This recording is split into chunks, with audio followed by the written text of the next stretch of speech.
Oxford dictionary کے مطابق خواتین کے حقوق کے معنی ہیں وہ حقوق جو معاشرتی اور قانونی لحاظ سے خواتین کو مرد کے برابر درجہ دیتے ہیں۔ آج کے اس تقریر میں ان باتوں پر توجہ نہیں دوں گا۔ میری تقریر ان باتوں پہ مبنی نہیں ہے جو سائنسداں یا غیر تجربے کار ایکسپرٹس خواتین کے بارے میں کہتے ہیں۔ آج کی تقریر میں ان باتوں پہ کروں گا جو حقیقت اور تجربے سے ثابت ہو سکتی ہے۔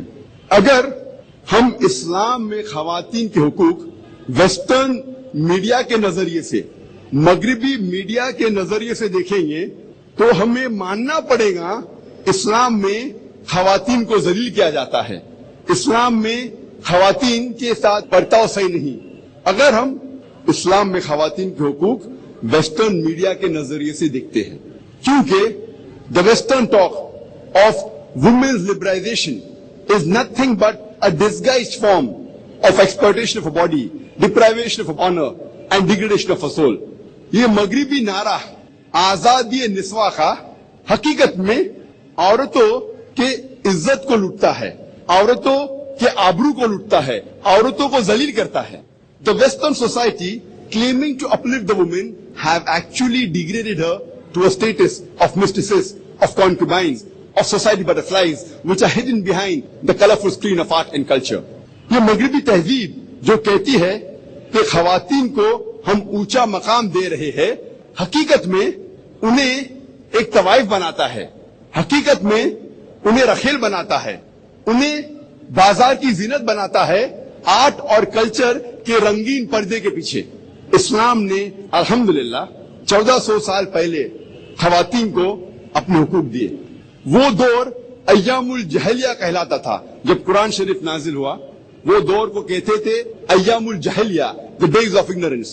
اس وقت الحمدللہ اسلام نے خواتین کو اپنے حقوق دیے۔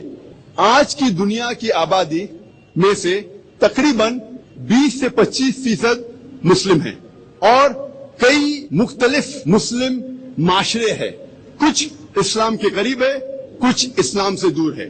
اسلام میں خواتین کے حقوق کو جاننے کے لیے ہمیں مسلم معاشرے کو نہیں دیکھنا چاہیے، مسلمانوں کی طرف نہیں دیکھنا چاہیے۔ اگر صحیح طریقے سے آپ جاننا چاہتے ہیں اسلام میں خواتین کے حقوق کیا ہے، ہمیں تحقیق کرنا چاہیے اسلام کے مذہب کتاب کی، جو بنیادی کتابیں ہیں اسلام میں، اس کو ہمیں پڑھنا چاہیے جاننے کے لیے اسلام میں خواتین کے حقوق کیا ہے۔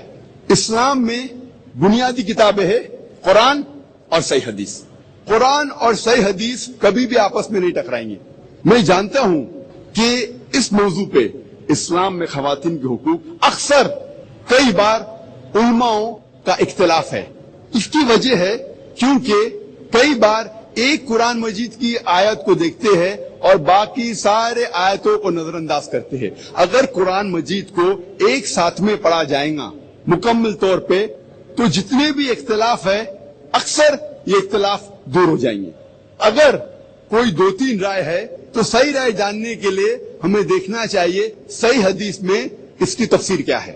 اگر یہ اختیار کیا جائے تو انشاءاللہ جتنے بھی اختلاف ہے وہ مٹ جائیں گے۔ اسلام میں مرد اور عورت کا درجہ برابر ہے، لیکن برابر درجے کا مطلب یہ نہیں کہ عورت اور مرد ہو بہو ہے۔ عورت اور مرد کا درجہ اسلام میں برابر ہے، لیکن اس کا مطلب یہ نہیں کہ عورت اور مرد ہو بہو یکساں ہے، کیونکہ اللہ سبحانہ و تعالیٰ نے عورت اور مرد کو فزیولوجیکلی ڈفرنٹ بنایا ہے، بایولوجیکلی ڈفرنٹ بنایا ہے، سائیکولوجیکلی ڈفرنٹ بنایا ہے، فزیکلی ڈفرنٹ بنایا ہے۔ جسمانی طور پہ عورت اور مرد الگ ہے، ذہنی طور پہ الگ ہے، depending upon the make up. جس طریقے سے اللہ سبحانہ و تعالیٰ نے مرد اور عورت کو الگ طریقے سے بنایا ہے، اسی طریقے سے ان کا رول جو ہے وہ علیحدہ ہے، ڈفرنٹ ہے۔ آج کی اس تقریر اسلام میں خواتین کے حقوق کو میں نے 6 حصوں میں بانٹا ہے۔ اسلام میں خواتین کے روحانی حقوق، اسلام میں خواتین کے معاشی حقوق، اسلام میں خواتین کے معاشرتی حقوق، اسلام میں خواتین کے تعلیمی حقوق، اسلام میں خواتین کے قانونی حقوق اور اسلام میں خواتین کے سیاسی حقوق۔ ہم پہلے غور کریں گے اسلام میں خواتین کے روحانی حقوق پر۔ اکثر غیر مسلم کو یہ غلط فہمی ہے کہ اسلام میں جنت صرف مردوں کے لیے ہے، خواتین جنت میں جا ہی نہیں سکتے، ان کی یہ غلط فہمی ہے۔ یہ غلط فہمی کو دور کرنے کے لیے قرآن مجید کی ایک آیت ہی کافی ہے۔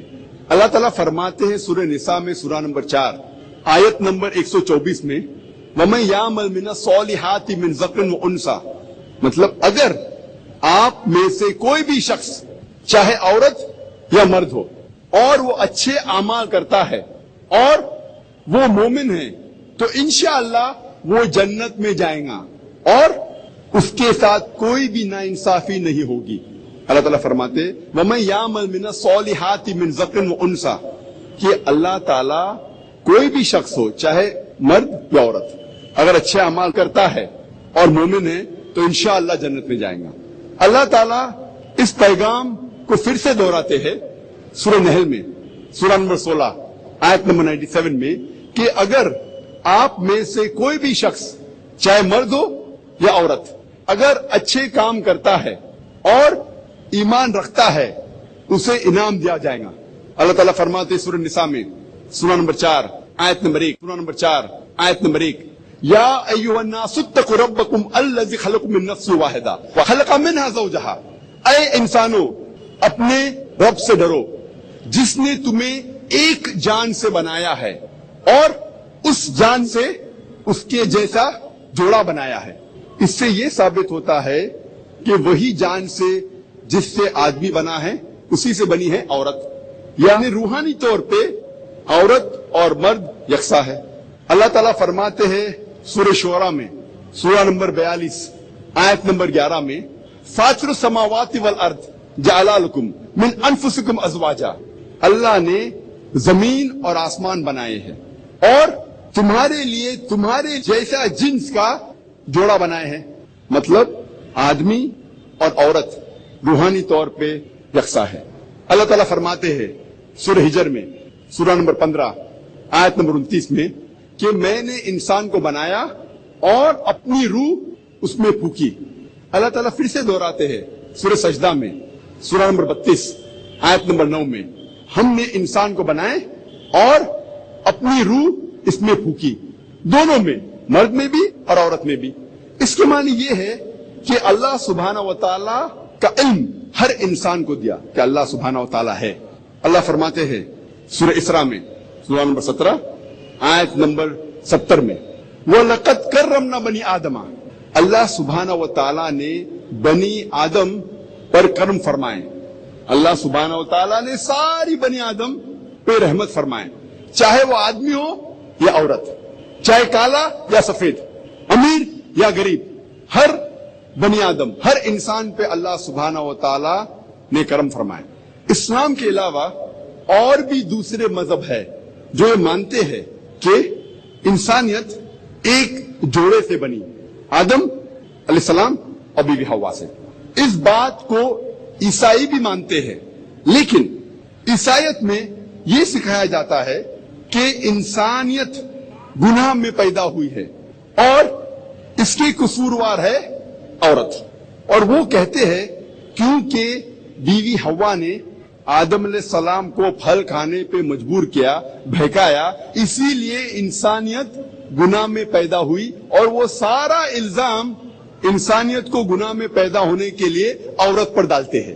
اسلام میں ہم مانتے ہیں کہ ساری انسانیت ایک جوڑے سے بنی ہے، آدم علیہ السلام اور بیوی حوا سے، لیکن قرآن مجید آپ پڑھیں گے تو قرآن مجید میں کہیں بھی الزام صرف عورت پر نہیں ڈالا گیا ہے۔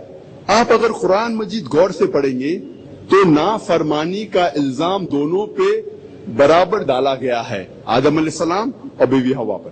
قرآن میں اللہ تعالیٰ فرماتے سورہ اعراف میں سورہ نمبر 7 آیت نمبر 19 سے 27 تک اللہ سبحانہ و تعالیٰ اس قرآن میں کم سے کم آدم علیہ السلام اور بیوی حوا کا ذکر، دونوں کا ذکر 1 درجن سے زیادہ بار کرتے ہیں ان آیتوں میں، اور اس میں کہتے ہیں کہ دونوں نے اللہ سبحانہ و تعالی کی نافرمانی کی، دونوں نے توبہ کی اور اللہ نے دونوں کو معاف کیا۔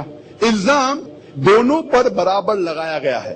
قرآن مجید میں کوئی بھی آیت نہیں ہے جہاں صرف عورت یا صرف بیوی حوا پر الزام لگایا گیا ہے، لیکن قرآن مجید میں ایک آیت ہے سورہ طٰہٰ میں، سورہ نمبر 20 آیت نمبر 121، جہاں صرف آدم علیہ السلام کا ذکر ہوتا ہے اور کہا جاتا ہے کہ آدم علیہ السلام نے اللہ کی بات نہیں مانی۔ لیکن اگر آپ قرآن کو مکمل طور سے پڑھیں گے تو الزام دونوں پر برابر ہے، عورت اور مرد پہ، آدم علیہ السلام اور بیوی حوا پر۔ اور جب ہم پڑھتے ہیں بائبل، عیسائیت کی کتاب، اس میں لکھا ہے بک آف جینیسس میں چیپٹر نمبر 3، اس میں لکھا ہے کہ اللہ سبحانہ و تعالی عورت کو ایک سزا دیتے ہیں، ایک دنڈ دیتے ہیں، اور جو یہ پریگننسی ہے، حمل ٹھہرنا ایک عورت کے لیے سزا ہے۔ بائبل میں لکھا ہے بک آف جینیسس میں چیپٹر نمبر 3 ورس نمبر 16 میں کہ میں تیرا درد بھرا حمل بڑھاؤں گا، خدا کہتا ہے عورت سے، اور تو درد میں بچوں کو جنم دیں گی۔ میں تیرا درد بھرا حمل بڑھاؤں گا اور درد میں تو بچے جنیں گی، اور تیری خواہش تیرے شوہر کی ہوگی۔ تو اس سے یہ پتا لگتا ہے کہ pregnancy is a Chris on the woman, حمل ٹھہرنا ایک سزا ہے عورت کے لیے۔ لیکن جب ہم قرآن مجید پڑھتے ہیں، قرآن میں اللہ تعالیٰ فرماتے ہیں سورہ نساء میں سورہ نمبر 4 آیت نمبر 1 میں، respect the womb that bore you, عزت کرو اس کوکھ کی جس نے تمہیں جنم دیا۔ اللہ تعالیٰ فرماتے ہیں سورہ انعام میں سورہ نمبر 6 آیت نمبر 151 میں کہ آپ اپنے والدین کی عزت کرو، نیک سلوک کرو۔ اللہ تعالیٰ فرماتے ہیں سورہ لقمان میں سورہ نمبر 31 آیت نمبر 14 میں کہ ہم نے انسان کے لیے فرض کیا ہے کہ وہ اپنے والدین سے حسن سلوک کرے، اور آپ کی والدہ نے درد کے بعد درد سے آپ کو پیٹ میں سنبھالا اور 2 سال تک دودھ پلایا۔ اللہ تعالیٰ فرماتے ہیں سورہ احقاف میں سورہ نمبر 46 آیت نمبر 15 میں، وَيَسَّرْنَا الْإِنسَانَ بِوَالِدَيْهِ احسانا، ہم نے فرض کیا ہے انسانیت پر کہ وہ اپنے والدین سے حسن سلوک کرے، اور تمہاری والدہ نے مشکل سے تمہیں پیٹ میں سنبھالا اور درد کے ساتھ جنم دیا۔ جب ہم قرآن مجید پڑھتے میں پتہ لگتا ہے کہ پریگننسی اپلفٹس اے وومن، کیونکہ عورت انسان کو جنم دیتی ہے اسی لیے اس کی عزت اور اٹھائی گئی ہے، نہ کہ اسے نیچے کیا گیا ہے۔ اور اللہ سبحانہ و تعالی کے نزدیک جنس، سیکس کبھی بھی کرائیٹیریا نہیں ہے، کبھی بھی معیار نہیں ہے کسی کو عزت دینے کے لیے یا نیچے گرانے کے لیے۔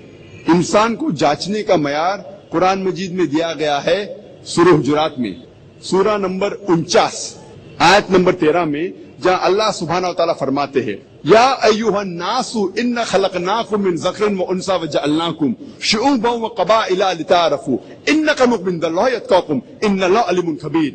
اے انسانوں، ہم نے تمہیں ایک مرد اور ایک عورت کے جوڑے سے بنایا ہے اور تمہیں قبیلوں اور برادری میں بانٹا ہے تاکہ آپ ایک دوسرے کو پہچان سکے، نہ کہ آپ ایک دوسرے سے نفرت کریں، اور آپ میں سے سب سے بہتر انسان وہ ہے جو تقوی رکھتا ہے۔ اللہ کے نزدیک انسان کو جانچنے کا معیار جنس نہیں ہے، رنگ نہیں ہے، پیسہ نہیں ہے، لیکن ہے تقوی، اللہ کا خوف، تقوی، پائٹی، گاڈ کانشیسنس، رائچسنس، نیکی۔ اور جنس کبھی بھی معیار نہیں ہے اللہ سبحانہ و تعالیٰ کے لیے کہ وہ کسی کو سزا دے یا کسی کو ریوارڈ دے، کسی کو انعام دے۔ اللہ تعالیٰ فرماتے سورہ آل عمران سورہ نمبر 3 آیت نمبر 195 میں اللہ تعالیٰ فرماتے میں کبھی بھی کسی بھی شخص چاہے وہ عورت ہو یا مرد ہو، میں اس کے اعمال کو ضائع نہیں کروں گا، کیونکہ یہ دونوں ایک دوسرے کے برابر ہے۔ اللہ تعالیٰ فرماتے ہیں سورہ احزاب میں سورہ نمبر 33 آیت نمبر 35 میں، جس سے میں نے تقریر کو شروع کیا، اس میں اللہ سبحانہ و تعالی مرد اور عورت کی روحانی طور پہ جو ڈیوٹیز ہے اس کو بیان کیے ہیں. اللہ تعالیٰ فرماتے ہیں سورہ احزاب میں سورہ نمبر 33 آیت نمبر 35 میں ان المسلمین والمسلمات، بے شک مسلم مرد اور عورتوں کے لیے، والمومنین والمومنات، ایمان والے مرد اور عورتوں کے لیے، والقانتین والقانتات، فرما بردار مرد اور عورتوں کے لیے، والصادقین والصادقات، سچے مرد اور عورتوں کے لیے، والصابرین والصابرات، صبر کرنے والے مرد اور عورتوں کے لیے، والخاشعین والخاشعات، خشوع اختیار کرنے والے، اللہ کے نزدیک جھکنے والے مرد اور عورتوں کے لیے، والمتصدقین والمتصدقات، صدقہ دینے والے مرد اور عورتوں کے لیے، والصائمین والصائمات، روزہ رکھنے والے مرد اور عورتوں کے لیے، والحافظین فروجهم والحافظات، اپنی عزت اور آبرو کی حفاظت کرنے والے مرد اور عورتوں کے لیے، والذاکرین اللہ کثیرا وذاکرات، اللہ کی بے حد تعریف اور ذکر کرنے والے مرد اور عورتوں کے لیے، اعد اللہ لہم مغفرۃ و اجر عظیما، اللہ نے ان کے لیے بے حد انعام رکھا ہے اور مغفرت رکھی ہے. جب ہم قرآن مجید کا مطالعہ کرتے ہیں ہمیں پتہ لگتا ہے کہ روحانی طور پہ مرد اور عورت کا درجہ ایک ہے. اب ہم تذکرہ کریں گے اسلام میں خواتین کے معاشی حقوق. اسلام نے خواتین کو معاشی حقوق مغربی ممالک سے کم 1300 سال پہلے دیے. اسلام میں 1400 سال پہلے بالغ عورت کو حق ہوتا ہے کہ وہ اپنی جائیداد بیچے یا خریدے بنا کسی کو پوچھ کے. مغرب ممالک میں سب سے پہلے انگلینڈ میں 1870 میں ایک شادی شدہ عورت کو حق دیا گیا تھا زمین خریدنے کو یا بیچنے کے لیے، جائیداد خریدنے کے لیے یا بیچنے کے لیے بنا اپنے شوہر سے پوچھے ہوئے. اس کا نام تھا میرڈ وومنز پراپرٹی ایکٹ اور اس کو تبدیل کیا گیا تھا 1882 میں اینڈ 1887 میں. سب سے پہلی بار اسلام نے یہ حق عورت کو مغربی ملک سے 1300 سال پہلے دیے. اسلام میں عورت نوکری کر سکتی ہے وہ جو شریعت اسے اجازت دیتی ہے. کوئی بھی قرآن میں آیت نہیں ہے یا صحیح حدیث نہیں ہے جو حلال کام کرنے سے عورت کو روکتی ہے، لیکن اسے اپنے حجاب کو مینٹین کرنا چاہیے. حجاب کو اختیار کرتے ہوئے اگر نوکری کرنا چاہے تو کر سکتی ہے. اگر ایسا کوئی کام ہے جو اسے حجاب کرنے سے روکتا ہے تو وہ نوکری، وہ کام صحیح نہیں، وہ ان اسلامک ہے، غیر اسلامک ہے. وہ کام جو جسم کی نمائش کرتا ہے، مثال کے طور پہ ڈانسنگ، فلم ایکٹنگ، ماڈلنگ، یہ سارے کام حرام ہیں. بہت سے کام جو مرد کے لیے حرام ہے وہ عورت کے لیے بھی حرام ہے. مثال کے طور پہ شراب خانہ میں کام کرنا، جوئے کے اڈے میں کام کرنا، غیر اسلامک کام کرنا، یہ سارے کام دونوں کے لیے حرام ہے، مرد کے لیے بھی عورت کے لیے بھی. اور عورت گھر میں سلائی کر سکتی ہے، پوٹری برتن بنا سکتی ہے، آفسوں میں کام کر سکتی جہاں علیحدہ انتظام ہے مرد اور خواتین کے لیے. Islam does not agree with intermingling of sexes. وہ کام جس میں مرد اور عورت گھل مل کے کام کرے یہ کام صحیح نہیں. عورت تجارت بھی کر سکتی ہے لیکن اگر نامحرم کے ساتھ کوئی چیز ہے تو محرم کے ذریعے کرے، والد کے ذریعے، بھائی کے ذریعے، شوہر کے ذریعے یا بیٹے کے ذریعے. اگر ہم صحیح اسلامک معاشرہ چاہتے ہیں تو کچھ خواتین کو ٹیچر بنانا ہمارے لیے ضروری ہے، نرس بنانا ضروری ہے، ڈاکٹر بنانا ضروری ہے. اگر میں چاہتا ہوں کہ میری بیوی حجاب کرے، میری والدہ حجاب کرے، تو ہمیں دیکھنا چاہیے کہ کچھ خواتین ہمارے معاشرے میں کم از کم نرس بنے، کم از کم ڈاکٹر بنے، گائنیکولوجسٹ بنے. لیکن اسلام میں خواتین معاشی طور سے بڑے ذمہ ہیں، ان کے اوپر کوئی فائنینشیل obligation نہیں ہے. فائنینشیل obligation اسلام میں، معاشی ذمہ داری اسلام میں مرد کی ہے. عورت کے شادی کے پہلے اس کے والد اور اس کے بھائی کی ذمہ داری ہے، اور عورت کے شادی کے بعد اس کے شوہر کی اور اس کے بیٹی کی ذمہ داری ہے کہ وہ سارا معاشی خرچہ، فائنینشیل obligation جو عورت کا ہے وہ مرد اٹھائے. چاہے وہ روٹی کپڑا یا مکان ہو، چاہے کھانے کے لیے ہو، پہننے کے لیے ہو یا رہنے کے لیے ہو، یہ ساری معاشی ذمہ داری مرد کی ہے۔ عورت کو زندگی بسر کرنے کے لیے کام کرنے کی کوئی بھی ضرورت نہیں۔ اگر وہ خود چاہتی ہے کہ میں ہاتھ بٹاؤں اور کوئی کام کروں تو وہ کر سکتی ہے، لیکن کوئی بھی اس سے زبردستی نہیں کر سکتا، کوئی بھی اس سے زبردستی نہیں کر سکتا۔ اور اگر وہ عورت کوئی کام کرتی ہے، جو بھی وہ کماتی ہے وہ اس کی دولت ہے، وہ چاہے تو ایک پیسہ بھی اپنے پہ نہیں خرچہ کریں گی تو بھی صحیح ہے، اگر وہ چاہے تو ایک روپیہ بھی اپنے فیملی اپنے خاندان پہ خرچہ نہیں کریں گی تو بھی صحیح ہے، چاہے تو کر سکتی ہے، کیونکہ اگر عورت جو پیسہ کماتی ہے وہ سارا پیسہ اس کا ہوتا ہے۔ فیملی کو چلانے کی ذمہ داری ہے مرد کی۔ اسلام میں چاہے بیوی غریب ہو یا امیر ہو، چاہے شوہر غریب یا امیر ہو، وہ شوہر کی ذمہ داری ہے کہ معاشی خرچہ، سارا فائنینشیل خرچہ گھر کا وہ اٹھائے۔ اگر عورت چاہے تو کام کر سکتی ہے، لیکن اس سے کوئی زبردستی نہیں کر سکتا۔ اسلام میں عورت معاشی طریقے سے بڑی ذمہ ہے، اور عورت کے معاشی اگر آپ دیکھیں حقوق وہ کئی ہے الحمدللہ۔ جب شادی ہوتی ہے، شادی کے وقت، نکاح کے وقت الحمدللہ عورت کو مہر دیا جاتا ہے، اس کا فائدہ ہوتا ہے۔ اللہ تعالیٰ فرماتے ہیں سورہ نساء میں، سورہ نمبر 4 آیت نمبر 4 میں کہ آپ عورت کو شادی میں نکاح کے وقت ایک تحفہ دو۔ مہر نکاح کے لیے فرض ہے، مہر کے بنا نکاح ہو ہی نہیں سکتا، اور عورت از آن دا ریسیونگ اینڈ، اسے فائدہ ہے۔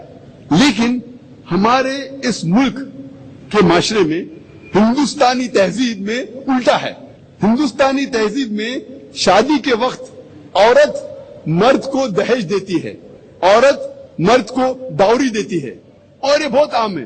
افسوس کی بات ہے کہ کئی مسلمان بھی اس ہندوستانی تہذیب کو اختیار کرتے ہیں، مرد نکاح کے ٹائم پہ عورت کو مہر دیتا ہے، لیکن ہمارے معاشرے میں، ہندوستانی معاشرے میں الٹا ہے۔ ڈاوری عورت مرد کو دیتی ہے، اور اس کے معیار کے حساب سے، اگر وہ گریجویٹ ہے تو 1 لاکھ روپیہ ڈاوری دہیج، اگر انجینئر ہے تو 5 لاکھ روپیہ، اگر ڈاکٹر ہے تو 10 لاکھ روپیہ، 1 ملین روپیز، جیسے بھیڑ بکریوں کو بیچا جاتا ہے منڈی میں۔ اسلام میں عورت سے دہیج یا ڈاوری ڈائریکٹ یا انڈائریکٹلی مانگنا حرام ہے۔ اگر آپ انڈیکیشن بھی دیتے ہیں ڈھکے چھپے انداز میں، اگر لڑکے والے لڑکی والوں سے کہتے ہیں کہ میرے بیٹے کو 4 بیڈ روم فلیٹ میں رہنے کی عادت ہے، اس کا مطلب 4 بیڈ روم کا فلیٹ ڈاوری میں دو، دہیج میں دو، یہ حرام ہے۔ یا کوئی کہے کہ میرے بیٹے کو مرسیڈیز کار میں گھومنے کی عادت ہے، یعنی انڈائریکٹلی ڈھکے چھپے انداز میں آپ کہہ رہے کہ مجھے مرسیڈیز کار چاہیے دہیج میں، ڈائریکٹلی یا انڈائریکٹلی دہیج عورت سے مانگنا اسلام میں حرام ہے۔ اگر خوشی سے لڑکی والے کچھ تحفہ دیتے تو آپ لے سکتے، لیکن مانگنا زبردستی یا انڈائریکٹلی مانگنا اسلام میں حرام ہے۔ معاشی طور پہ الحمدللہ ثم الحمدللہ خواتین بڑے ذمہ ہیں، اور اس خوشی سے لڑکی والے کچھ تحفہ دیتے تو آپ لے سکتے، لیکن مانگنا زبردستی یا انڈائریکٹلی مانگنا اسلام میں حرام ہے۔ معاشی طور پہ الحمدللہ ثم الحمدللہ خواتین بڑے ذمہ ہیں، اور اسلام میں اگر ڈیورس ہوتا ہے، طلاق ہوتا ہے، یا شوہر مر جاتا ہے، عورت ودوا ہو جاتی ہے، اسے عدت کے دوران اس کی ساری فائنینشیل لائبلٹیز، جو خرچہ ہوتا ہے، معاشی خرچہ جو ہوتا ہے عدت کے دوران، اس کی ذمہ داری ہے آدمی کی۔ اگر وہ زندہ ہے طلاق کے دوران وہ سارا خرچہ اٹھانا چاہیے، اگر اس کا انتقال ہو گیا تو اس کی دولت میں سے وہ عدت کے دوران سارا خرچہ مرد کی دولت میں سے عورت کا خیال رکھا جاتا ہے۔ اور اگر وہ پیٹ سے ہے، حمل سے ہے، تو جب تک بچہ پیدا ہوتا ہے اس ٹائم تک سارا خرچہ آدمی کو اٹھانا چاہیے، اور اگر بچہ پیدا ہوتا ہے یا بچہ ہے تو جب تک بچہ بالغ ہوتا ہے اس کا خرچہ اٹھانا چاہیے مرد کو۔ یہ ہے اسلام میں خواتین کے حقوق۔ اور اگر کوئی شخص کا انتقال ہوتا ہے تو اس کے انہیریٹنس میں الحمدللہ عورت کا بھی حصہ ہے۔ میراث کے اندر اگر کس کا انتقال ہوتا ہے تو جائیداد میں حصہ مرد کے علاوہ عورت کا بھی ہے۔ یہ تھا مختصر سے خواتین کے معاشی حقوق اسلام میں. ابھی ہم تذکرہ کریں گے اسلام میں خواتین کے معاشرتی حقوق. میں نے معاشرتی حقوق کو 4 حصوں میں بانٹا ہے: بیٹی کے حقوق، بیوی کے حقوق، والدہ کے حقوق، ماں کے حقوق اور بہن کے حقوق. پہلے ہم تذکرہ کریں گے اسلام میں معاشرتی حقوق بیٹی کے. اللہ تعالیٰ فرماتے ہیں سورہ تکویر میں سورہ نمبر 81 آیت نمبر 8 اور 9 میں، جب وہ زندہ گڑی ہوئی لڑکیوں سے پوچھا جائے گا کہ کس جرم کے لیے تمہیں قتل کیا گیا تھا. اللہ تعالیٰ فرماتے جب وہ زندہ گڑی ہوئی لڑکیوں سے پوچھا جائے گا کہ کس جرم کے لیے تمہیں قتل کیا گیا تھا، اس کے معنی لڑکیوں کا قتل کرنا اسلام میں حرام ہے.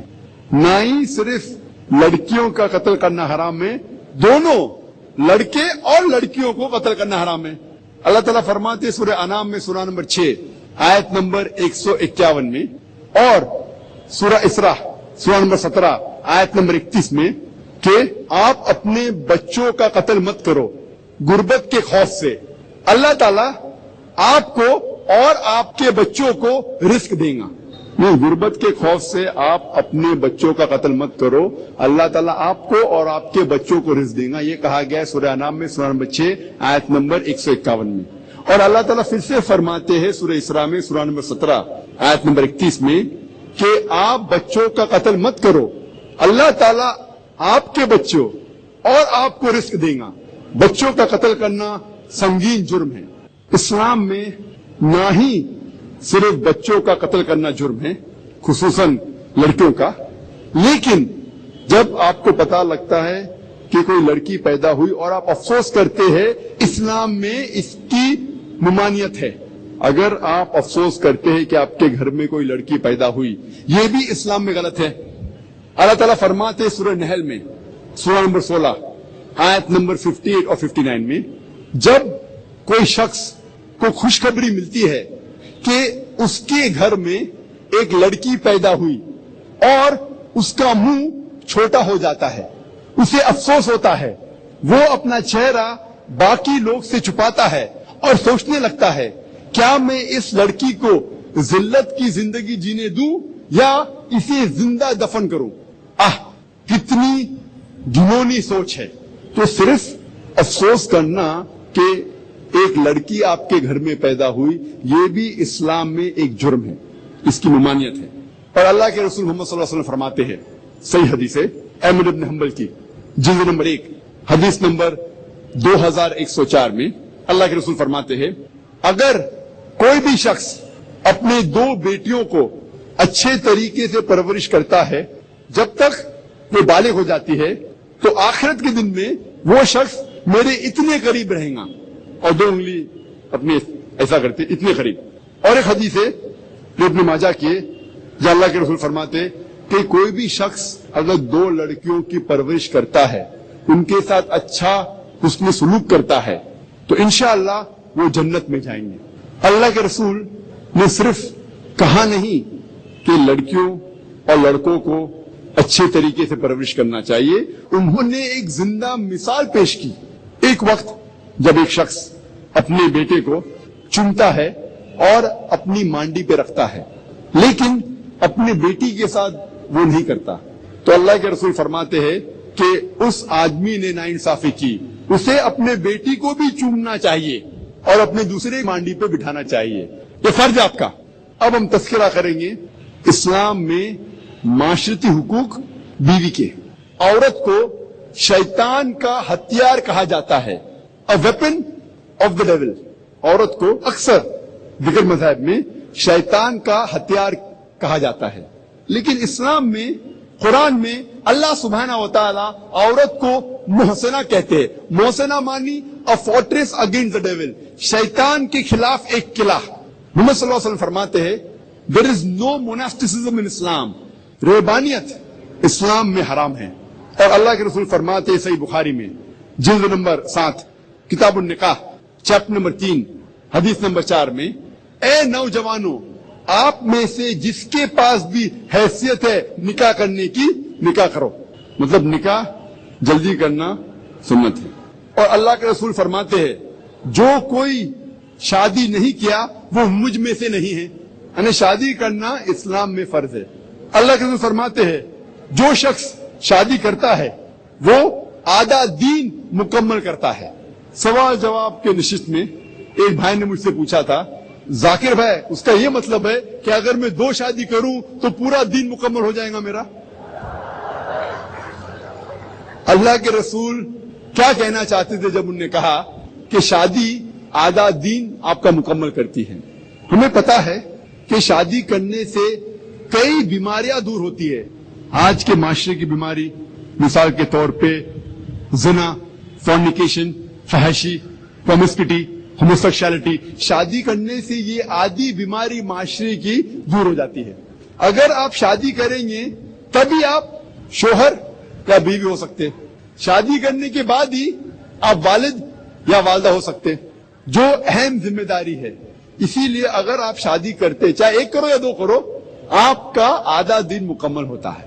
اللہ سبحانہ تعالیٰ فرماتے ہیں کہتے ہیں کہ نکاح ایک میثاق ہے، ایک سیکریٹ کووننٹ ہے، ایک پاک عہد نامہ ہے. اور اللہ فرماتے ہیں سورہ روم میں سورہ نمبر 30 آیت نمبر 21 میں اللہ نے اپنے نشانیوں میں سے تمہارے لیے تمہاری بیوی بنائی ہے تاکہ آپ ان کے ساتھ سکون سے رہ سکو اور آپ دونوں کے درمیان پیار اور محبت ڈالا ہے اللہ تعالیٰ نے. اور اللہ تعالیٰ فرماتے سورہ نساء میں سورہ نمبر 4 آیت نمبر 19 میں کہ عورتوں کو زبردستی اختیار مت کرو. مطلب شادی کے لیے، نکاح ہونے کے لیے دونوں کی اجازت ضروری ہے، مرد کی بھی عورت کی بھی. دلہا اور دلہن دونوں کی اجازت ضروری ہے نکاح ہونے کے لیے. اور ایک حدیث میں محمد صلی اللہ علیہ وسلم فرماتے صحیح بخاری کی جلد نمبر 7 کتاب النکاح باب اختیار مت کرو. مطلب شادی کے لیے، نکاح ہونے کے لیے دونوں کی اجازت ضروری ہے، مرد کی بھی عورت کی بھی. دلہا اور دلہن دونوں کی اجازت ضروری ہے نکاح ہونے کے لیے. اور ایک حدیث میں محمد صلی اللہ علیہ وسلم فرماتے صحیح بخاری کی جلد نمبر 7 کتاب النکاح باب نمبر 43 حدیث نمبر 69 ایک عورت جس کا نام تھا خنسا خادم الانصاریہ وہ محمد صلی اللہ علیہ وسلم کے پاس آتی ہے اور کہتی ہے کہ میرے والد نے میرے مرضی کے خلاف میری شادی ایک آدمی سے کی جسے میں پسند نہیں کرتی. اور اللہ کے رسول نے محمد صلی اللہ علیہ وسلم نے نکاح فسخ کیا. He nullified the marriage. اس کا ذکر احمد بن حنبل میں بھی ہے. اسی لیے اسلام میں نکاح ہونے کے لیے، شادی ہونے کے لیے دونوں کی رضامندی ضروری ہے، آدمی کی بھی عورت کی بھی. اور اسلام میں عورت ایک مالک سے نہیں شادی کرتی تاکہ اسے غلام جیسا برتاؤ کیا جائے. اسلام میں عورت اپنے برابر سے شادی کرتی ہے اور اس کے ساتھ اس کے شوہر کو عزت سے پیش آنا چاہیے. اور اسلام میں ہم عورتوں کو ہاؤس وائف نہیں کہتے، انگلش میں کہتے house wife. She is not married to the house to be called house wife. Islam میں عورت گھر سے شادی نہیں کرتی کہ اسے کہا جاتا ہے ہاؤس وائف، گھر کی بیوی. In Islam we prefer calling her home maker. وہ گھر کو بناتی ہے، وہ گھر کی زینت ہے. صحیح لفظ ہے home maker, not house wife. اور اسلام میں اللہ تعالیٰ فرماتے قرآن مجید میں سورہ بقرہ میں سورہ نمبر 2 آیت نمبر 228 میں کہ عورتوں کے حقوق ویسے ہی ہے جیسے مرد کے ہے، لیکن مرد کا ایک درجہ اونچا ہے. یہ آیت کے 3-4 الفاظ کو اکثر لوگ غلط لیتے ہیں اور کہتے قرآن میں لکھا ہے کہ آدمی کا درجہ اونچا ہے اور کہتے الرجال قوامون علی النساء. اللہ کہتا ہے کہ آدمی عورت سے اونچا ہے، اوپر ہے. یہ جو آیت وہ کوٹ کر رہے ہیں وہ ہے قرآن مجید کی سورہ نساء کی آیت سورہ نمبر 4 آیت نمبر 34. اللہ تعالیٰ فرماتے الرجال قوامون علی النساء، یعنی آدمی عورت کا قوام ہے. قوام آتا ہے لفظ اقامہ سے. جب صلاح پڑھنے کے پہلے اقامہ ہوتا ہے مطلب سٹینڈ اپ فار، کھڑے ہونا. اسی طریقے سے قوام کے معنی اگر آپ تفسیر تبری پڑھیں گے اس میں قوام کی معنی مرد کے لیے ایک ڈگری ایڈیشنل رسپانسبلٹی ہے، ایک ڈگری زیادہ ذمہ داری ہے. اس کا مطلب یہ نہیں کہ 1 ڈگری وہ اونچا ہے کیا دادا گیری کرے. He has got additional responsibility. 1 degree زیادہ ذمہ داری ہے. اور قرآن میں آگے اللہ تعالیٰ فرماتے کیونکہ اللہ نے مرد کو عورت سے زیادہ طاقت دی. اس کے وجہ بھی فرماتے اللہ تعالیٰ. لوگ اس آیت کا غلط مطلب لیتے ہیں اور کہتے ہیں اللہ تعالیٰ کہتے ہیں کہ مرد عورت سے اونچا ہے. اسلام میں لکھا ہے سورہ نساء میں سورہ نمبر 4 آیت نمبر 19 میں کہ اگر آپ اپنے بیوی سے پیار نہیں کرتے پھر بھی اس کے ساتھ حسن سلوک کرو. اگر آپ اپنے بیوی کو نہیں چاہتے, نہیں پیار کرتے, پھر بھی ان کے ساتھ اچھا سلوک کرو, حسن سلوک کرو. اور اللہ کے رسول فرماتے ہیں کہ آپ لوگ میں سے سب سے بہتر انسان وہ ہے جو اپنے فیملی کا خیال رکھتا ہے, خصوصاً اپنی بیوی. جو آدمی اپنی بیوی کا خیال رکھتا ہے, اللہ کے رسول کہتے وہ سب سے بہتر انسان ہے. اب ہم تذکرہ کریں گے اسلام میں معاشرتی حقوق ماں کے. اللہ سبحانہ تعالیٰ فرماتے سورہ اسراء میں سورہ نمبر 17 آیت نمبر 23 اور 24 میں اللہ تعالیٰ فرماتے انسانوں سے کہ آپ صرف میری عبادت کرو. انسانوں سے کہتے تم صرف میری عبادت کرو اور اپنے والدین سے حسن سلوک کرو. اگر دونوں میں سے کوئی بھی ایک یا دونوں ضعیف ہو جائے ان کو اف تک مت کہو, نہ ہی ان کو جھڑکو, لیکن ان کے ساتھ عزت سے پیش آؤ اور ان کے ساتھ حسن سلوک کرو اور اللہ تعالی سے دعا کرو کہ اے رب آپ ان کے اوپر رحمت فرما جس طریقے سے انہوں نے میرا خیال رکھا بچپن میں. اور اللہ تعالیٰ فرماتے سورہ انعام میں سورہ نمبر 6 آیت نمبر 151 بِوَالِدَيْنِ احسانا, ہم نے انسانوں کو کہا ہے, فرض ٹھہرایا ہے کہ وہ اپنے والدین سے حسن سلوک کرے. اور یہ پیغام دہرایا گیا ہے سورہ لقمان میں سورہ نمبر 31 آیت نمبر 14 اور سورہ احقاف سورہ نمبر 46 آیت نمبر 15 میں کہ وَيَسَّرْنَا الْإِنسَانَ بِوَالِدَيْنِ احسانا, انسانوں کے لیے فرض ہے کہ وہ اپنے والدین کے ساتھ اس نے سلوک کرے. اس کے بعد خصوصاً اپنی ماں. اور اللہ کے رسول محمد صلی اللہ علیہ وسلم فرماتے ہیں سنن نسائی میں آتا ہے اس کا ذکر کتاب الجہاد میں باب نمبر 6 حدیث نمبر 3106 میں اللہ کے رسول فرماتے کہ ماں کے پیر کے نیچے جنت ہے. اس کا مطلب یہ نہیں کہ اگر میری ماں سڑک پہ چل رہی ہے اور کوئی کیچڑ میں پیر رکھتی ہے تو کیچڑ جنت ہو جاتی ہے. اس کا مطلب یہ کہ اگر آپ اپنی والدہ اپنی ماں کی عزت کرو, خدمت کرو, بات مانو, پیار کرو, اس میں سلوک کرو, انشاءاللہ آپ جنت میں جائیں گے. اللہ کے رسول فرماتے ہیں کہا گیا ہے صحیح بخاری میں جلد نمبر 8 کتاب الادب باب نمبر 2 حدیث نمبر 2 میں ایک شخص اللہ کے رسول کے پاس آتے ہیں اور پوچھتے ہیں کہ ساری دنیا میں سب سے زیادہ حسن سلوک کے لائق کون ہے؟ اللہ کے رسول فرماتے تمہاری ماں. وہ شخص پوچھتا ہے اس کے بعد کون؟ اللہ کے رسول پھر سے فرماتے تمہاری ماں. وہ شخص پوچھتا ہے اس کے بعد کون؟ پھر سے اللہ کے رسول فرماتے تمہاری ماں. اس کے بعد کون؟ پھر چوتھی بار اللہ کے رسول کہتے ہیں تمہارا باپ. اس کا مطلب 75% حسن سلوک کے لائق ہے ماں, 25% باپ, 3/4 حصہ حسن سلوک کا جاتا ہے ماں کو, 1/4 حصہ جاتا ہے باپ کو. اس کا مطلب یہ کہ ماں کو ملتا ہے گولڈ میڈل سونے کا تمغہ, ماں کو ملتا ہے سلور میڈل چاندی کا تمغہ, ماں کو ملتا ہے برونز میڈل تانبے کا تمغہ, باپ کو ملتا ہے کانسولیشن پرائز صلح بخش انعام. یہ ہمارے آخری نبی آخری رسول محمد صلی اللہ علیہ وسلم کا کہنا ہے کہ والدہ زیادہ حقدار ہے حسن سلوک کے. ابھی ہم تذکرہ کریں گے اسلام میں خواتین کے معاشرتی حقوق بہن کے. اللہ سبحانہ تعالیٰ فرماتے سورہ توبہ میں سورہ نمبر 9 آیت نمبر 71 میں آیت نمبر 71 میں والمؤمنین والمؤمنات بعضهم اولیاء بعض, مومن مرد اور مومن عورت ایک دوسرے کو مدد کرنا چاہیے, یعنی ایک دوسرے کے بھائی بہن ہیں unless otherwise. اللہ کے رسول فرماتے کہ عورت شقیق ہے. شقیق کے ایک معنی ہے آدھا, جس طریقے سے انسانیت آدھے مرد اور آدھے عورت میں بانٹی گئی ہے، آدھا حصہ ہے.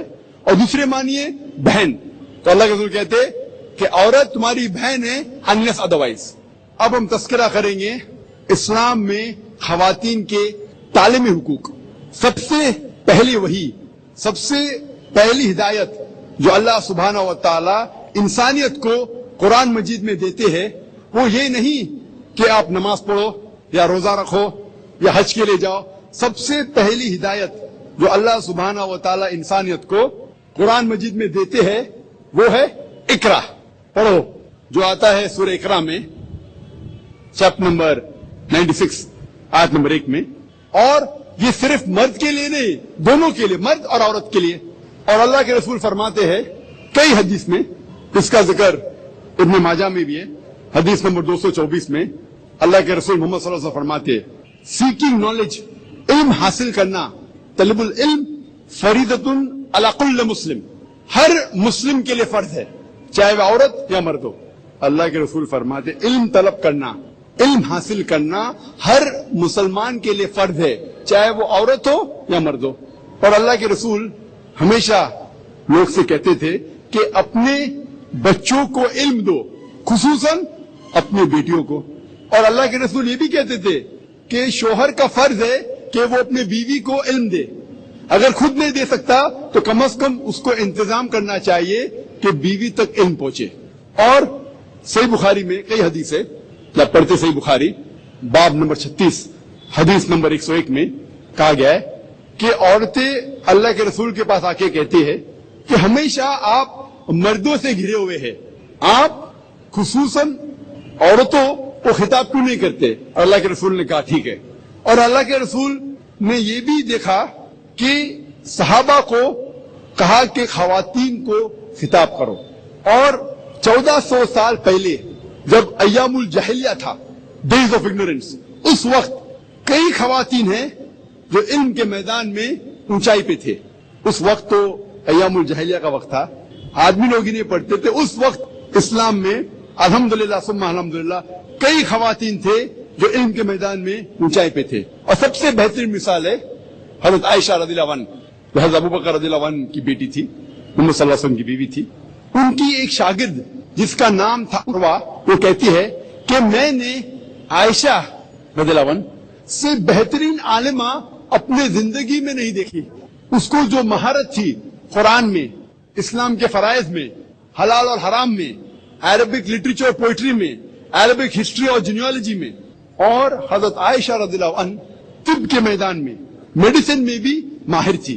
جب بھی لوگ محمد صلی اللہ علیہ وسلم کے ساتھ آتے تھے اور گفتگو کرتے تھے، بیماریوں کا علاج پوچھتے تھے، وہ سنتی تھی اور یاد رکھتی تھی.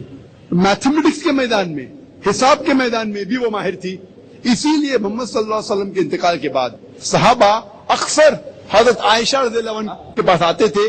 جب بھی میراث کا مسئلہ ہوتا تھا، کوئی انتقال ہوتا تھا اور جائیداد بٹوارے کا مسئلہ آتا تھا، تو آتے تھے حضرت عائشہ رضی اللہ عنہ کے پاس، کیونکہ وہ میتھمیٹکس، نمبرات میں ماہر تھی.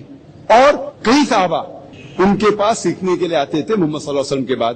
ان میں سے حضرت عمر رضی اللہ عنہ کا نام ہے، عبداللہ ابن عمر رضی اللہ عنہ کا نام ہے، ابو ہریرہ رضی اللہ عنہ کا نام ہے، کئی. اور صرف حضرت عائشہ نے کم سے کم 88 علماء کو شکشا دی. مطلب at least 88 scholars she has taught. اس کا مطلب she was a scholar of the scholars, وہ عالموں کی عالمہ تھی. 88 علماء نے ان کے پاس پڑھا. ہمارے پاس مثال ہے اس وقت حضرت صفیہ کی رضی اللہ عنہ، محمد صلی اللہ علیہ وسلم کی بیوی تھی. امام نووی کہتے ہیں کہ حضرت صفیہ رضی اللہ عنہ وہ بہت ذہین تھی. ہمارے پاس مثال ہے ام سلمہ کی رضی اللہ عنہ. ہمارے پاس مثال ہے ام سلیم کی، جو حضرت انس رضی اللہ عنہ ان کی والدہ تھی. وہ ماہر تھی حدیث میں اور کہا جاتا تھا کہ وہ بہت ذہین تھی. ہمارے پاس مثال ہے سیدہ نفیسہ کی رضی اللہ عنہ، جو تاریخ کہتی ہے کہ کئی علماء کو انہوں نے سکھایا اور ان کے شاگرد امام شافعی بھی تھے. ہمارے پاس مثال ہے ام درداء کی رضی اللہ عنہ، جو ابو درداء رضی اللہ عنہ کی بیوی تھی. اور امام بخاری اپنے صحیح میں کہتے ہیں کہ وہ حدیث میں ماہر تھی. کئی مثال ہے. آپ سوچ سکتے ایام الجاہلیہ کے وقت کئی خواتین تھے جو علم کے میدان میں ماہر تھے. اب ہم تذکرہ کریں گے اسلام میں خواتین کے قانونی حقوق. اسلام میں قانونی اعتبار سے مرد اور عورت برابر ہے. اللہ تعالیٰ فرماتے سورہ بقرہ میں سورہ نمبر 2 آیت نمبر 178 اور 179 میں اللہ تعالیٰ فرماتے کہ قصاص میں جب ڈیتھ پینلٹی حد کی سزا ہوتی ہے تو عورت اور مرد کے لیے وہی سزا ہے. اگر کوئی عورت مرد کا قتل کرتی ہے اس کے لیے سزائے موت ہے. اگر کوئی مرد عورت کا قتل کرتا ہے اس کے لیے بھی سزائے موت ہے, اور کوئی عورت مرد کا قتل کرتی ہے اس کے لیے بھی سزائے موت ہے. سزا دونوں کے لیے یکساں ہے. اور لکھا ہوا ہے صحیح بخاری میں جلد نمبر 9 کتاب الادیات میں باب نمبر 4 حدیث نمبر 15 میں کہ ایک یہود ایک بچی کا قتل کرتا ہے, اس کے سر کو کچلتا ہے پتھر کے ذریعے. محمد صلی اللہ علیہ وسلم فوراً اس یہود کو بھی وہی سزا دیتے, سزائے موت. اس کا سر کچلا جاتا ہے پتھر کے ذریعے. ہمارے پاس مثال ہے حضرت عمر کی رضی اللہ عنہ. اس دور میں کئی آدمی مل کے ایک عورت کا قتل کرتے ہیں اور حضرت عمر رضی اللہ عنہ وہ سارے مرد کو سزا دیتے ہیں قتل کی, قتل کے بدلے قتل. اسلام میں اگر کوئی جسم کا بھاگ حصے کو چوٹ پہنچتی ہے, چاہے وہ آنکھ ہو, ناک ہو, منہ ہو, ہاتھ ہو, جو سزا مرد کو ملتی ہے وہی سزا عورت کو ملتی ہے. سزا یکساں ہے. اور اگر کوئی قاتل کو کوئی رشتہ دار معاف کرنا چاہتا ہے دیا پیسہ لے کے تو اس کو اختیار ہے. وہ رشتہ دار چاہے مرد ہو یا عورت ہو اس کو قاتل کو معاف کرنے کا حق ہے اور کوئی بھی اسے روک نہیں سکتا. اسلام میں قانونی طور پہ دونوں مرد اور عورت کی سزا یکساں ہے. اللہ تعالیٰ فرماتے سورہ مائدہ میں سورہ نمبر 5 آیت نمبر 38 میں اگر کوئی چوری کرتا ہے چاہے وہ مرد ہو یا عورت اس کے لیے سزا ہے ہاتھ کاٹنا. چوری کی سزا دونوں کے لیے یکساں ہے, چاہے مرد ہو یا عورت ہو, ہاتھ کاٹنا. اللہ تعالیٰ فرماتے سورہ نور میں سورہ نمبر 24 آیت نمبر 2 میں اگر کوئی زنا کرتا ہے چاہے وہ عورت ہو یا مرد ہو دونوں کے لیے سزا ہے 100 کوڑے. زنا کی سزا غیر شادی شدہ مرد یا عورت زنا کرتے ہیں تو قرآن مجید میں اس کی سزا ہے 100 کوڑے, چاہے وہ عورت ہو یا مرد ہو. اسلام میں عورت کو شہادت دینے کا بھی حق ہے, گواہی دینے کا حق ہے. اسلام میں کئی مذاہب میں عورت گواہی دے نہیں سکتی, اسلام میں ہے. اور اسلام میں اللہ تعالیٰ فرماتے سورہ نور میں سورہ نمبر 24 آیت نمبر 4 میں اگر کوئی شخص کوئی عورت کے عزت کے بارے میں کہتا ہے, بہتان لگاتا ہے, if he lays an allegation against the chastity of the woman, عورت کے عزت کے بارے میں کچھ غلط کہتا ہے, اس کے آبرو کے بارے میں, اور اگر وہ 4 گواہ پیش نہیں کر سکتا تو اسے 80 کوڑے ملتے ہیں, 80 کوڑے, اور آئندہ اس کی گواہی نہیں مانی جائیں گی. آج کے معاشرے میں کئی لوگ کھلم کھلا گالی دیتے ماں کے اوپر, بہن کے اوپر. اسلام میں اگر کوئی الزام لگاتا ہے کوئی خاتون کی عزت یا آبرو کے بارے میں اور اگر 4 گواہ پیش نہیں کر سکتا اسے 80 کوڑے. اور اسلام میں خواتین کی حفاظت کی جاتی ہے. اور جب عورت شادی کرتی ہے مغربی معاشرے میں وہ اختیار کرتی ہے اپنے شوہر کا نام. اسلام میں شیعہ آپشن, وہ اپنا پرانا نام بھی رکھ سکتی ہے, اپنے والد کا نام بھی رکھ سکتی ہے, اسے اختیار ہے. یہ تھا ان بریف مختصر سا اسلام میں خواتین کے قانونی حقوق. ہم آخر میں تذکرہ کریں گے اسلام میں خواتین کے سیاسی حقوق. اللہ تعالیٰ فرماتے سورہ توبہ میں سورہ نمبر 9 آیت نمبر 71 میں والمؤمنین والمؤمنات بعضهم اولیاء بعض, مومن مرد اور عورت ایک دوسرے کی مدد کرنا چاہیے, معاشری طور پہ بھی اور سیاسی طور پہ بھی. اور اللہ فرماتے ہیں سورہ ممتحنہ میں سورہ نمبر 60 آیت نمبر 12 میں محمد صلی اللہ علیہ وسلم سے کہتے اے رسول جب خواتین عورتیں تمہارے پاس آئیں گی بیعت لے کے. اسلام میں جو بیعت ہے وہ ماڈرن سسٹم آف ووٹنگ سے کئی اونچا ہے. ماڈرن سسٹم آف ووٹنگ میں ووٹ کرتے ہیں اسٹیٹسمین کو ٹو رن دا اسٹیٹ, وہ چنتے ہیں ملک کے لیے حکومت کرنے کے لیے. اسلام میں جب خواتین محمد صلی اللہ علیہ وسلم سے بیعت لیتی ہے، نہ ہی وہ مانتی ہے کہ محمد صلی اللہ علیہ وسلم اللہ کے رسول تھے، وہ یہ بھی مانتے ہیں کہ he was a statesman, politically سیاسی طور پہ وہ صدر تھے، امیر تھے۔ تو اسلام میں خواتین کو بھی ووٹ کرنے کی اجازت ہے۔ اور ایک واقعہ ہے جس میں حضرت عمر رضی اللہ عنہ وہ مسجد میں سوچ رہے تھے صحابہ کے ساتھ کہ وہ مہر کی ایک حد طے کرنا چاہیے۔ خواتین کافی مہر پوچھ رہی تھی، حد طے کرنا چاہتا تھا۔ اور یہ حدیث ہے، کچھ لوگ کہتے ہیں ضعیف ہے لیکن اکثر علماء کہتے ہیں کہ صحیح حدیث ہے۔ اس وقت جب حضرت عمر رضی اللہ عنہ کہتے ہیں کہ مہر کی حد ہونی چاہیے، ایک عام خاتون مسجد کے پیچھے حصے سے اعتراض کرتی ہے اور کہتی ہے جب اللہ تعالیٰ نے حد نہیں طے کی، قرآن میں لکھا ہے سورہ نساء میں سورہ نمبر 4 آیت نمبر 20 اور 21 میں، کیا آپ سونے کا پہاڑ بھی دے سکتے مہر میں؟ جب اللہ تعالیٰ نے حد نہیں طے کی تو عمر رضی اللہ عنہ کون ہوتے حد طے کرنے کے لیے؟ حضرت عمر رضی اللہ عنہ کہتے عمر غلط ہے اور ایک خاتون صحیح ہے۔ انگلش میں کہیں گے she took an objection to the breach of constitution، یعنی اس خاتون نے اعتراض کی کہ خلیفہ نے قانون توڑا، ہمارا کانسٹیٹیوشن، ہمارا قانون قرآن۔ اس کا مطلب یہ ہے کہ خاتون also can take an objection، even a woman can take an objection for breach of constitution۔ اور ہمارے پاس مثال ہے صحیح بخاری میں کئی حدیث ہے، جو جنگ کے میدان میں بھی خواتین نے حصہ لیا، سپاہی لوگ کو پانی دیا، فرسٹ ایڈ دیا۔ اور ایک واقعہ ہے جنگ احد میں کہ محمد صلی اللہ علیہ وسلم دشمن سے گھیرے جاتے، کچھ لوگ محمد صلی اللہ علیہ وسلم کے ساتھ لڑتے ہیں، اس میں سے ایک عورت تھی جس کا نام تھا نصیبہ، اور لڑتے وقت اسے کئی زخم ملتے ہیں اور محمد صلی اللہ علیہ وسلم نے اس کی بہادری کے لیے تعریف کی۔ یہ تھا ان بریف مختصر سا خواتین کے حقوق اسلام میں۔ جیسا میں نے کہا تھا اسلام میں عورت، بریف مختصر سا خواتین کے حقوق اسلام میں، جیسا میں نے کہا تھا اسلام میں عورت اور مرد کا درجہ برابر ہے، پر برابر درجہ مطلب یہ نہیں کہ مرد اور عورت ہو بہو یکساں ہے۔ کچھ معاملات میں مرد کا درجہ تھوڑا بلند ہے، کچھ معاملات میں خواتین کا درجہ بلند ہے، لیکن کلی طور پہ مرد اور عورت برابر ہے۔ آپ کو ایک مثال پیش کروں میں، مثال کے طور پہ ایک ایگزامینیشن میں، ایک امتحان میں دو شاگرد، دو سٹوڈنٹس، دو طالب علم فرسٹ آتے ہیں، 80 آؤٹ آف 100 ملتا ہے، 100 میں سے 80 نمبر لے کے آتے ہیں۔ جب ہم تحقیق کرتے ہیں ان کے آنسر شیٹ کا، ان کے جواب کا، ہمیں پتا لگتا ہے کہ 10 سوال کے 10 جواب رہتے، ہر جواب کے 10 نمبر رہتے ہیں۔ سوال نمبر 1 کے جواب میں اسٹوڈنٹ اے کو 10 میں سے 9 نمبر ملتے ہیں، اسٹوڈنٹ بی کو 10 میں سے 7 نمبر ملتے ہیں۔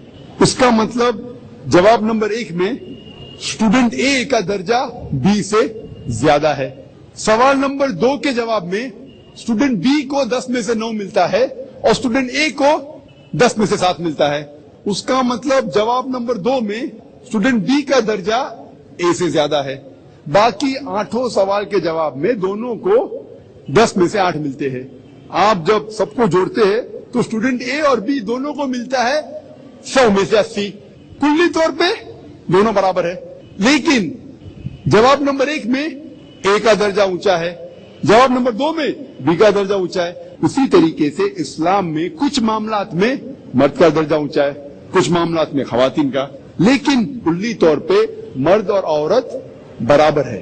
مثال کے طور پہ اگر کوئی چور میرے گھر میں گھستا ہے تو میں نہیں کہوں گا میں مانتا ہوں خواتین کے حقوق میں میری بہن یا میری ماں کو جھگڑنے کے لیے نہیں بھیجوں گا، کیونکہ اللہ تعالیٰ نے فرمایا ہے سورہ نساء میں سورہ نمبر 4 آیت نمبر 34 میں کہ اللہ نے مرد کو زیادہ طاقت دی ہے، تو یہاں ہماری ذمہ داری ایک درجہ زیادہ ہے خواتین کی حفاظت کرنے کے لیے، تو یہاں مرد کا درجہ طاقت میں زیادہ ہے۔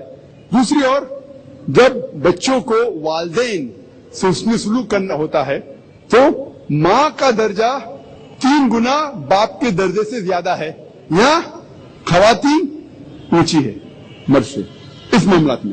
تو یہاں ہمیں پتہ لگتا ہے کہ کلی طور پہ مرد اور عورت برابر ہے، لیکن کچھ معاملات میں مرد کا درجہ اونچا ہے، کچھ معاملات میں خواتین کا، کلی طور پہ دونوں یکساں ہے۔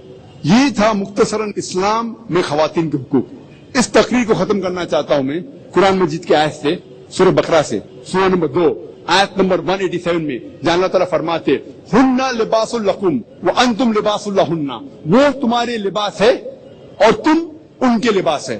وآخر دعوانا الحمدللہ رب العالمین۔